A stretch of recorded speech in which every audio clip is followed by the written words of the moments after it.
My name is Whitney Thompson, and this is my Curvy Kitchen.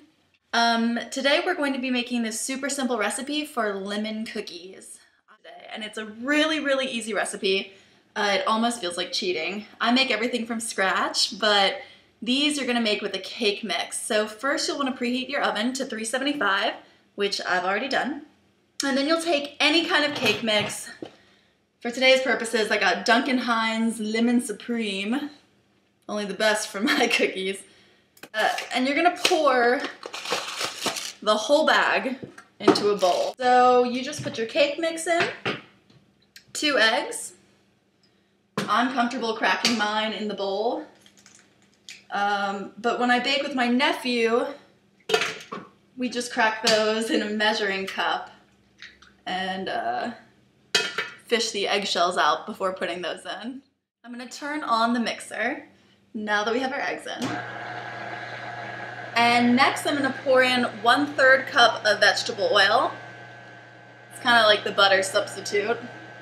I always put, just me, but I always put a touch extra because vegetable oil makes it super moist. And these are kind of cakey cookies. So we have our vegetable oil and our eggs mixing around in there. Now we're gonna add some lemon zest. I think this might actually be for cheese, but it looks like a zester, sort of, and I think it'll accomplish what I need to do faster. So, before I cut my lemon, I'm gonna take it and zest a little bit from the outside.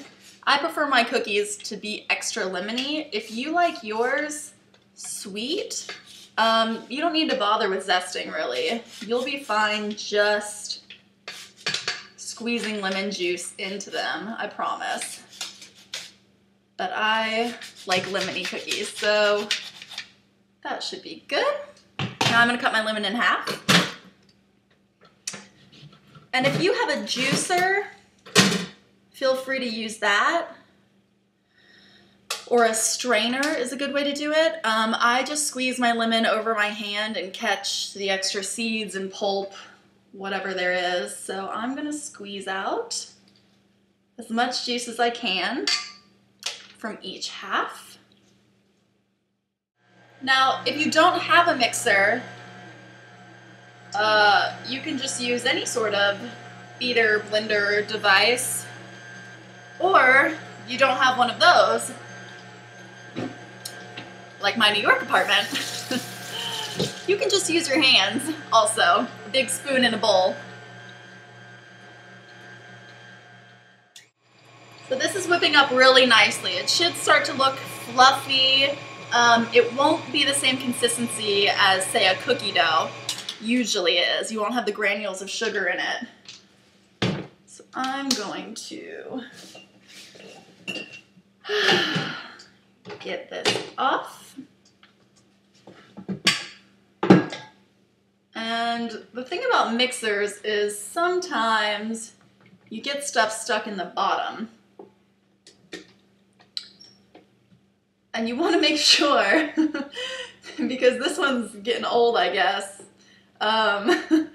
In the past week, I've had several instances where I've gone to pour out whatever I've been mixing, and there's just like a big clump of butter or flour or whatever at the bottom that has been completely untouched. So make sure you give it a few turns around, scrape the bottom, scrape the sides, get everything really mixed in so it's all the same consistency, because you don't want to get a pocket of flour or whatever. I mean, this is cake batter, so I guess it wouldn't taste too bad. But you want them to all taste the same, so that looks really nice. Now that your batter's all mixed together and it's only a few simple ingredients, you're going to want to grease a cookie sheet. And I already have mine ready.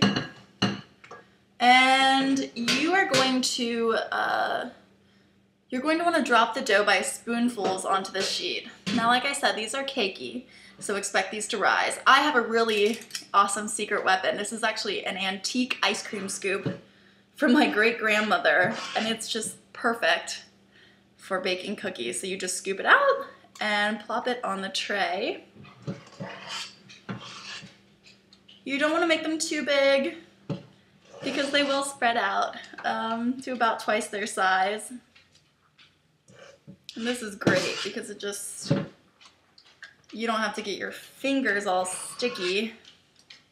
Then again, you don't have any excuse to lick your fingers, but someone's still gotta clean the bowl, right?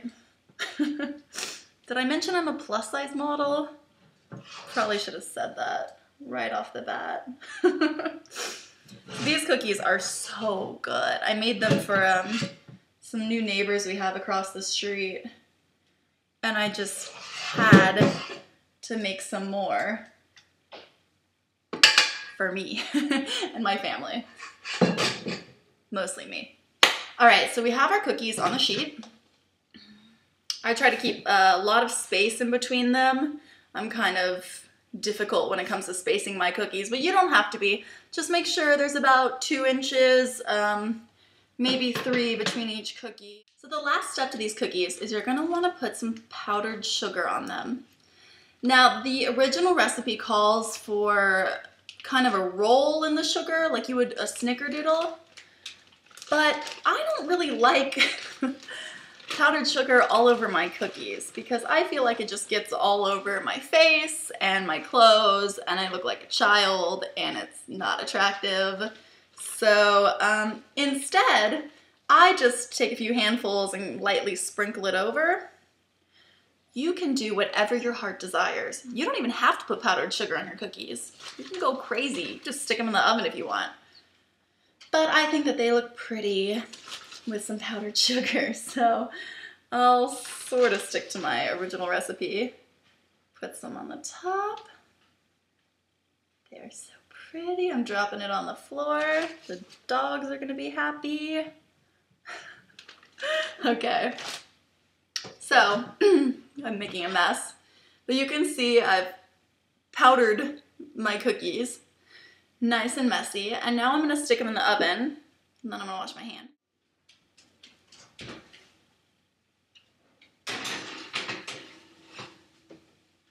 I'm gonna stick the cookies in the oven for about 8 minutes. Like I said, they're on 375. You know what I don't like about the mixers? These things. They're really hard. Not that I would lick the batter personally, but I have a lot of friends who do. And you look really dumb when you try to lick the batter off of this. I don't know, maybe it's a sign from God, some sort of a diet thing. But I much prefer like a spoon if I was going to lick the batter.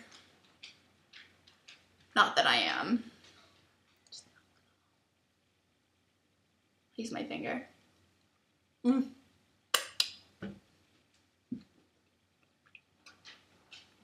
Shut up, these are amazing.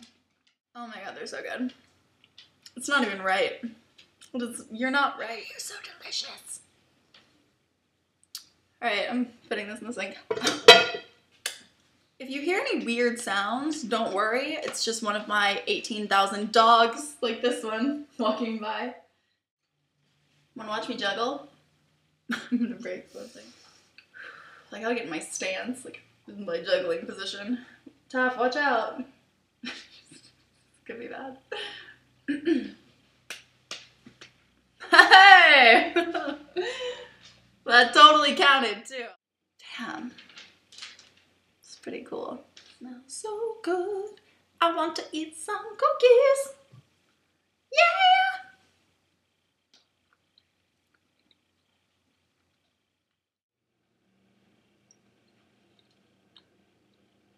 It was like ice cream,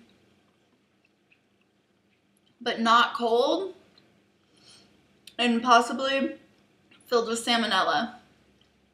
I don't recommend you do this at home. Oh yeah, I do. It's really good. Oh, cookies! Yes!